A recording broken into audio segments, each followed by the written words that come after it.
नमस्कार, मैं हूँ हृदेश कुमार और आज सबों का स्वागत है मेरे चैनल साइंस कैफे में। आज मैं इलेक्ट्रिसिटी टॉपिक लेकर आया हूँ और उसके अंदर आज की टॉपिक है इलेक्ट्रिक सर्किट। हालांकि इसको हमने पिछले क्लासेस में देख लिया था। उसके बाद की टॉपिक है electrical symbols and Ohm's law. So basically हमने जो पिछले इसमें देखा था इलेक्ट्रिक सर्किट के बारे में। तो पहले आज मैं क्लास शुरू करने से पहले बता देता हूँ कि ये आपका फर्स्ट पार्ट का आज एंड रहेगा ओम्स लॉ। उसके बाद से कुछ न्यूमेरिकल्स हैं जो आप बनाएंगे और फिर पूछेंगे। सो बेसिकली ये चैप्टर का न्यूमेरिकल पोर्शन यहाँ से आपको शुरू होता है आपके एग्जाम पॉइंट ऑफ व्यू से। सो इलेक्ट्रिक सर्किट मैंने बता दिया था, जिसमें आपको एक सोर्स होता है, एक कंडक्टिंग वायर होता है जिसको वायर कहिए, इलेक्ट्रिकल पाथ होता है, एक लोड होना चाहिए। वो लोड किसे कहते हैं? तो anything which consume electricity. Load मतलब कोई बहुत भारी चीज ही नहीं होता है। एक 1 वाट का बल्ब से लेकर एक आपको गीजर, एसी, ये सारे के सारे लोड ही हैं। एक रिटर्न पाथ चाहिए जिसको कि वायर का ही रहता है या कोई मीडियम का रहता है। एक स्विच चाहिए। स्विच जनरली कहाँ पोजीशन करते हैं ये भी हम लोग आगे पढ़ेंगे इसी चैप्टर में, where which is the best position to place switch. So ये जो बेसिक कंपोनेंट्स होते थे ये आपको मिलकर एक इलेक्ट्रिक सर्किट बनाते थे।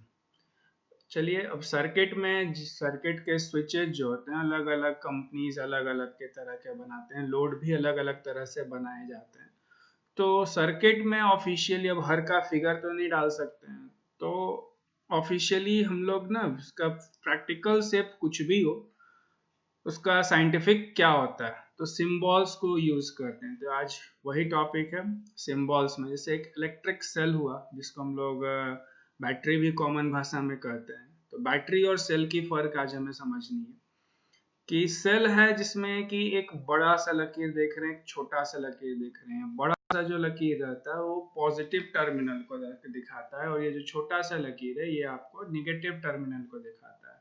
अगर एक पॉजिटिव और एक निगेटिव है तो उसे हम लोग सेल कहेंगे, सिंगल यूनिट।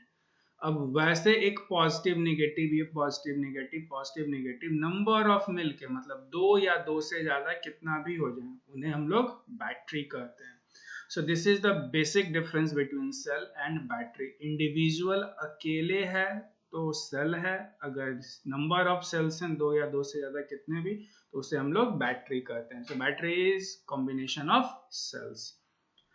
नेक्स्ट आता है प्लग की। प्लग की एक तरह का स्विच है जो हम लोग अपने आज घर के बोर्ड पे देखते हैं, स्विच बोर्ड पे। जैसे हम लोग का जो घर का स्विच बोर्ड है जनरली वो कैसा रहता है, इस तरह से आपका एक तार है और उसमें एक स्विच ऐसा लगा हुआ है और ऐसे रहता है, यहाँ पे स्प्रिंग जैसा कांटेक्ट बना रहेगा। तो ये जो स्विच रहता है ये हमारे घर का स्विच सारे के सारे लोग देखे हुए हैं। लैब में आपको ऐसा रहता है कि एक बोर्ड है इस तरीके से इसमें आपको, और बीच में होल्स बने हुए हैं बिल्कुल गाड़ी के चाबी की तरह। तो जब आपका गाड़ी में आप जैसे देखते हैं ना कि दो तरफ से होल्स का गैप बना रहता है और इसके बीच में आप चाबी लगाते हैं या ताला वाला, तो वही वो की जो है इलेक्ट्रिकल कांटेक्ट को भी बनाता है और मैकेनिकल लॉक को भी ओपन करता है। सो ये वही काम कर रहा है यहाँ पर स्विच का भी। ये बेसिकली लैब का चीज है। तो लैब एक तरह का स्विच है। जब बीच में डॉट नहीं है मतलब कि स्विच ओपन है। ओपन होने का मतलब है सर्किट हमारा ओपन है, करंट फ्लो नहीं कर रहा है। जब हम की लगा देते हैं मतलब सर्किट अब क्लोज हो गई है, करंट हमारा फ्लो कर रहा है, तो की जब लग गया तो बीच में हम लोग डॉट दे देते हैं। A wire with A joint, जैसे एक वायर है कोई भी सीधा वायर और दूसरा वायर को आपने उसमें जोड़कर गांठ बांधकर बॉन्डिंग करके पेयरिंग करके वहां से निकाला, तो उसको इस तरह से दिखाया जाता है। जब दो वायर एक दूसरे के ऊपर से मतलब क्रॉस करते हैं और विदाउट फिजिकल टच मतलब करंट का जो वायर है वो एक दूसरे को टच नहीं कर रहे हैं, तो ये इस तरह से बम्प दिखाया जाता है।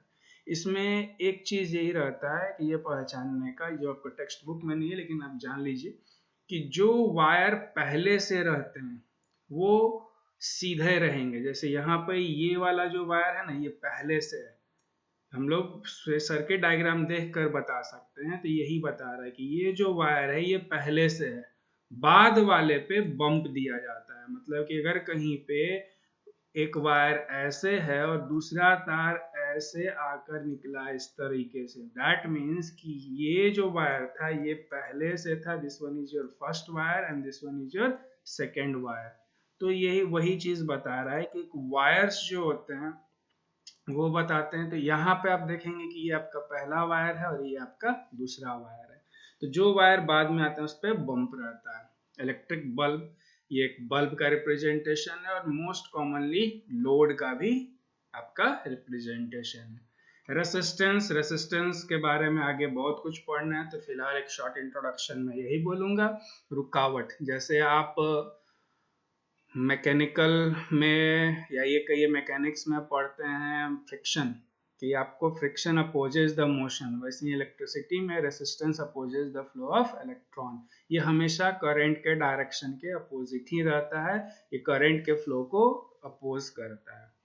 अब ये आता है वेरिएबल रिप्रेजेंटेशन की। रेसिस्टेंस जरूरी नहीं है कि हमेशा फिक्स ही हो। जैसे एक वायर है 10 मीटर का, तो वो हमेशा फिक्स है कि अब इसमें जो भी रेसिस्टेंस है फिक्स रहेगा। आपको चेंजेबल रेसिस्टेंस चाहिए।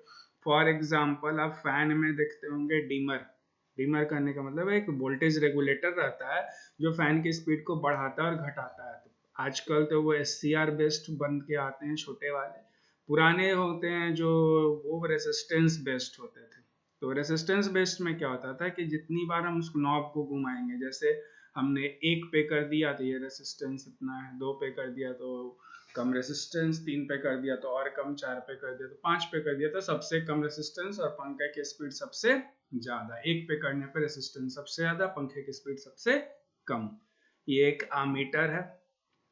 कैसा भी आप करके गोल सर्किल दे दीजिए और ए लिख दीजिए, प्लस माइनस दे दीजिए, वो आपका आमीटर हो जाएगा। ऐसे ही गोल सर्किल करके भी दे दीजिए, प्लस माइनस दे दीजिए, वो आपका वोल्ट मीटर हो जाएगा। ऐसे ही आप यहाँ पे जी दे देंगे, वो आपका गैल्वेनोमीटर हो जाएगा। आमीटर एंड गैल्वेनोमीटर दोनों के दोनों डिवाइस करंट मेजर करने में इस्तेमाल होते हैं। तो फिर गैल्वेनोमीटर और आमीटर में डिफरेंस क्या होता है? आमीटर जो है वो सिर्फ करंट मेजर करता है, गैल्वेनोमीटर करंट के साथ साथ करंट का डायरेक्शन भी बताता है। मीन्स करंट अगर लेफ्ट से राइट जा रहा है तो वो राइट की तरफ झुक जाएगा, अगर राइट से लेफ्ट जा रहा है तो वो लेफ्ट की तरफ झुक जाएगा। तो यही इसका बेसिक डिफरेंस है कि जिस तरफ करंट जा रहा होता है उस तरफ वो झुक जाता है। बाकी दोनों के दोनों करंट को मेजर करते हैं। आमीटर है कि जिधर उसको डिजाइन कर दिया गया लेफ्ट से राइट जाए, अगर उसको डिजाइन किया गया राइट की तरफ झुकने के लिए तो वो राइट ही झुकेगा।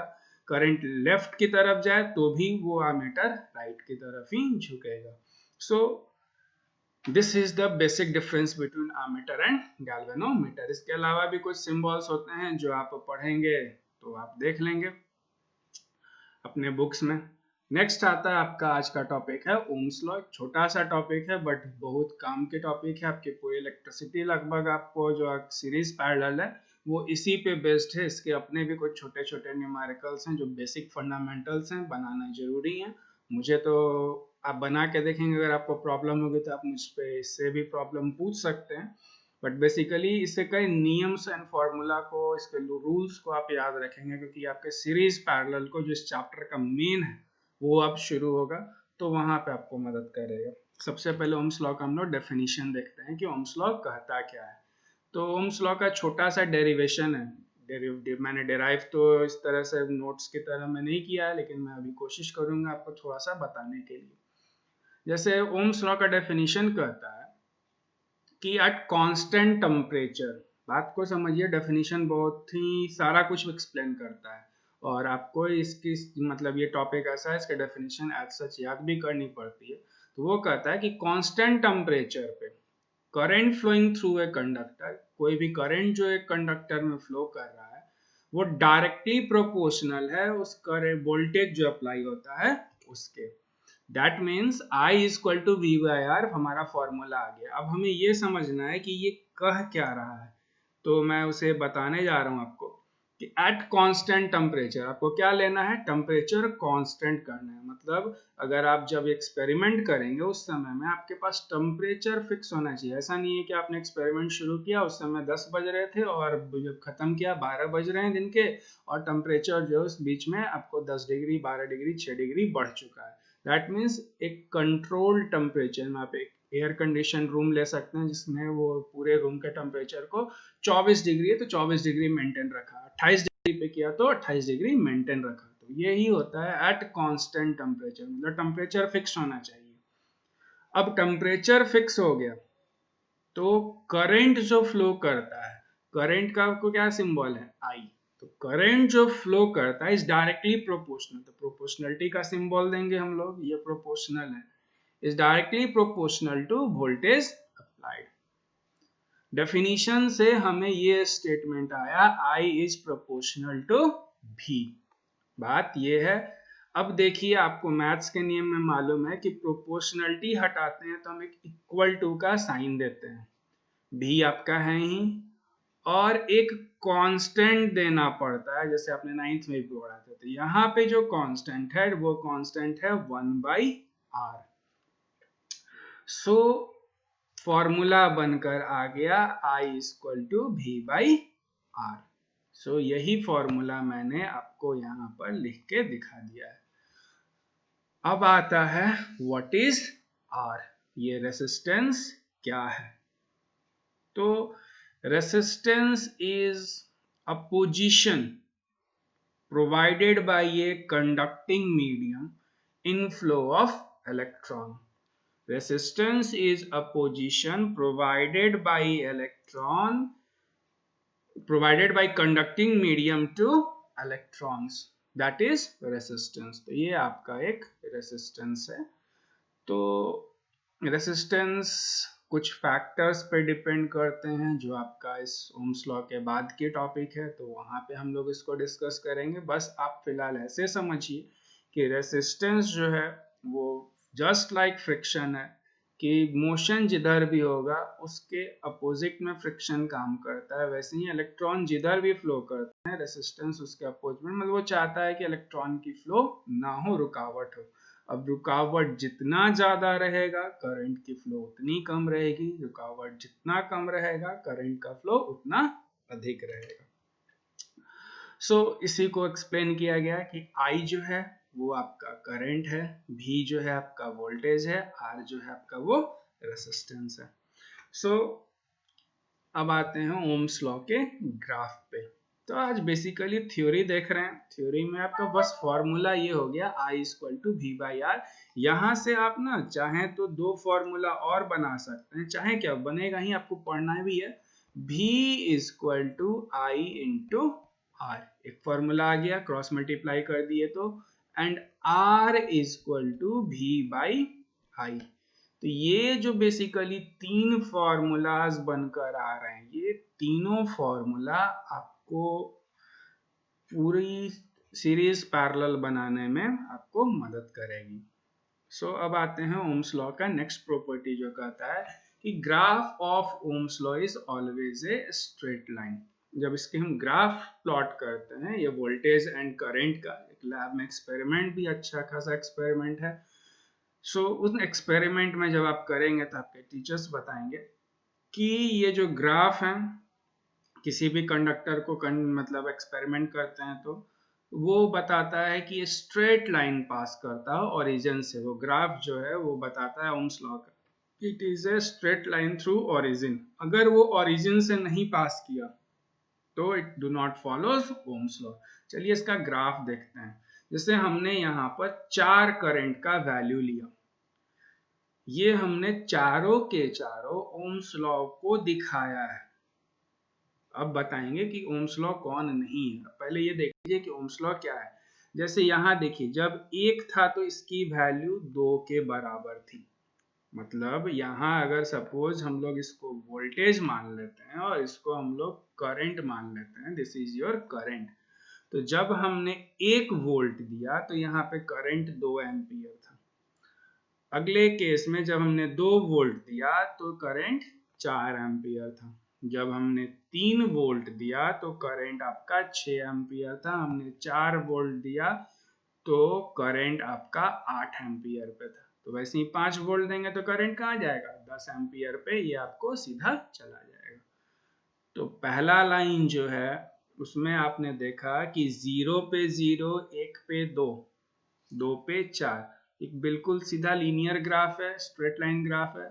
तो ये जो पहला लाइन था जो ब्लू कलर से दिखाया गया, ये आपको बताता है it is following Ohm's law. अब आते हैं ये सेकंड वाला।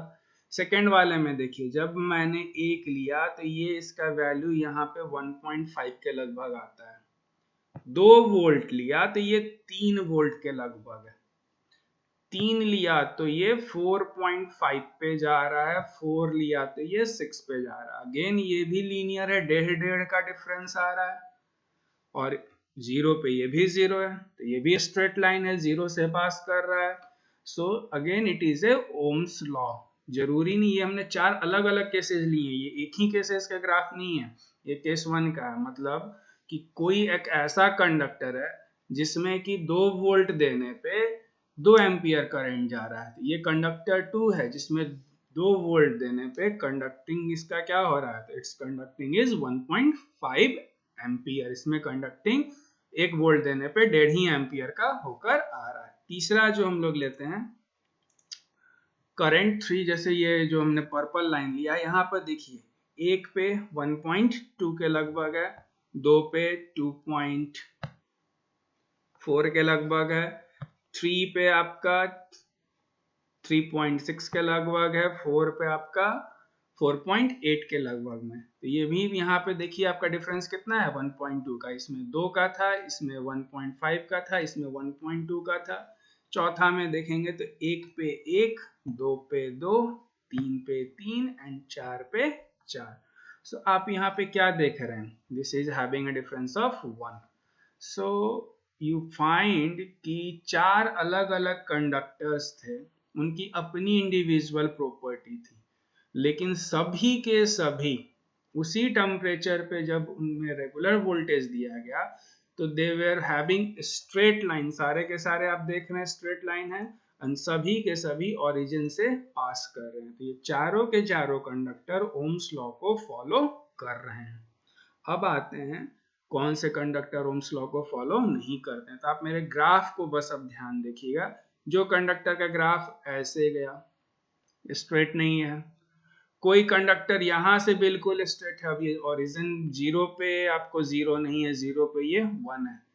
कोई ऐसे आया है, आपका स्ट्रेट लाइन है लेकिन 2 पे जा रहा है, 0 पे नहीं जा रहा है। तो ये जो तीनों ग्राफ हैं, कोई ग्राफ आपको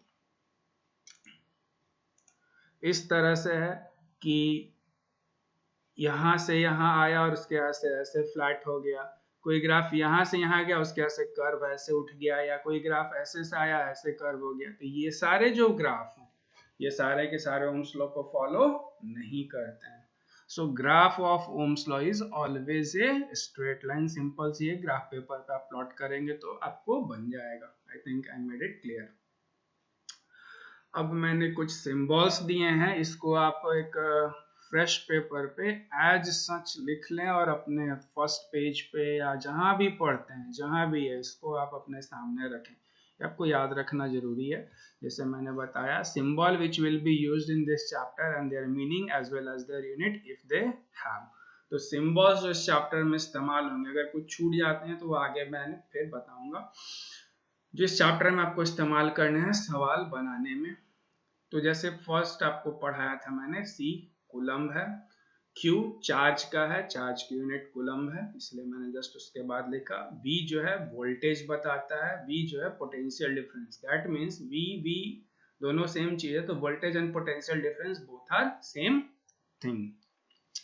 नेक्स्ट है A का फुल फॉर्म एम्पियर होता है, सिंबल I होता है। I मतलब करंट है, मतलब करंट का यूनिट जो है दैट इज सिंबल जो है I होता है, एंड इसकी यूनिट आपको एम्पियर।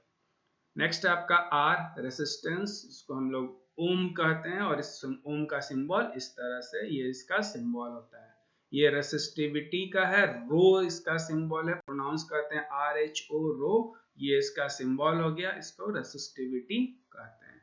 एल लेंथ का होता है, आपको मालूम है, इसकी यूनिट मीटर होती है। A for area, metre square आपको पता है। जे फॉर जूल, एनर्जी की यूनिट होती है। आरटी, आरटी टोटल रेसिस्टेंस को कहा जाता है, रेसिस्टेंस इन टोटल या टोटल रेसिस्टेंस। तो आर जो हो गया, R and T for total, तो प्रोनाउंस करते हैं टोटल रेसिस्टेंस और लिखा जाता है इस तरीके से, बड़ा आर और उसके नीचे में छोटा सा टी को इस तरह से, मतलब आर आप ऐसे लिख देंगे और नीचे में टी दे देंगे, जिसे R T total resistance. P जो है आपका पावर है। एस, एस जैसे आपने पिछले साल 9th में पढ़ा था, डिस्टेंस का यूनिट है। एक्चुअल टाइम होता है टी सेकेंड का, तो कुछ बुक्स एस भी लेते हैं, कुछ बुक टी भी लेते हैं। सो आप टी ही को स्टैंडर्ड मानिए and that is second. H heat and W for what. तो इतने जो यूनिट हैं, ये सिंबल्स आप इसको याद रखेंगे, ये आपके लिए जरूरी है। इस तरह से ये जो फर्स्ट टॉपिक है ये आपका बेसिकली खत्म होता है ओम्स लॉ का। अब इस पे बाद से आपको न्यूमेरिकल हैं, न्यूमेरिकल बनाएं, जो प्रॉब्लम है मुझसे पूछें। 3 बेसिकली फॉर्मूला है, I equal to V by R, B equal to I R, तो R equal to V by I. इस तीनों फार्मूला पे आपको सवाल रहेंगे आपके टेक्स्ट बुक में, आप उसके सवाल बनाएं। ओम्स लॉ के ग्राफ प्लॉट करने के लिए कहेंगे, ग्राफ प्लॉट करें। सवाल ऐसे भी रहेंगे कि which of these are Ohm's law, तो आप प्लॉट करें। अगर वो ओरिजिन से पास कर रहा है और स्ट्रेट लाइन है तो वो ओम्स लॉ को फॉलो कर रहा है। अगर वो ओरिजिन से पास कर रहा है और स्ट्रेट लाइन नहीं है, या फिर ओरिजिन से पास ही नहीं कर रहा, तो वो ओम्स लॉ नहीं है। तो ओम्स लॉ के लिए आज इतना ही है, सवाल आप बनाइए। बाकी अब आपको काफ़ी मेहनत करनी पड़ेगी। चैप्टर का जो मेन कोर पार्ट है, थ्योरेटिकल पार्ट लगभग खत्म हुआ। अब लॉट्स ऑफ न्यूमेरिकल हैं, तो बेसिकली अब मैं छोटे छोटे एक एक नोट, दो दो न्यूमेरिकल्स के आपको वीडियोस डालूंगा। मैं ये भी देख रहा हूँ कि आप लोग कई स्टूडेंट्स जो हैं वो काफ़ी रिलैक्स हो गए हैं कि आप सिलेबस कम होने जा रहा है या कुछ भी, तो कम हो जाता है, फिर भी ये चीज़ आपको आगे मदद करेगी 12th में, 11th में। अगर आप पढ़ लेते हैं तो ये अच्छा और इम्पोर्टेंट चैप्टर है। कम हो गया तो आपको 10th के लिए आसान रहेगा, आगे मदद करेगा। लेकिन ये सोचिए कि अगर सिलेबस कम नहीं होता है तो फिर आपको पढ़ना तो पड़ेगा। अब पहले से जैसे मैं वीडियो बना रहा हूँ, फिर आप पढ़ के रखेंगे, कुछ तो कॉन्सेप्ट रहेगा रेगुलर क्लास में, वो चीज़ बस आपको थोड़ा सा ब्रशअप करने की जरूरत रहेगी। आप ये एक्सपेक्ट करेंगे कि नहीं आपको रेगुलर क्लास में भी पूरा चीज़ जीरो से बताया जाए, तो जस्ट इमेजिन जिस चीज़ के लिए पूरी साल दी जाती है उसको 8 महीने, 7 महीने, 6 महीने में कैसे कंप्लीट किया जाएगा। सो हर चीज़ कहने की ज़रूरत नहीं है, आप लोग काफ़ी समझदार हैं। 10th कोई जूनियर क्लास तो होता नहीं है, तो आप ना ये सवाल बनाना शुरू करें ओम्स लॉ पे। ओम्स लॉ पे ही सवाल को अभी रेस्ट्रिक्ट करेंगे, रेसिस्टिविटी और सीरीज पैरेलल पे मत जाएंगे। उस टॉपिक्स को मैं डील करूंगा, उसके बाद मैं आपको बताऊंगा उनके प्रॉब्लम्स के बारे में।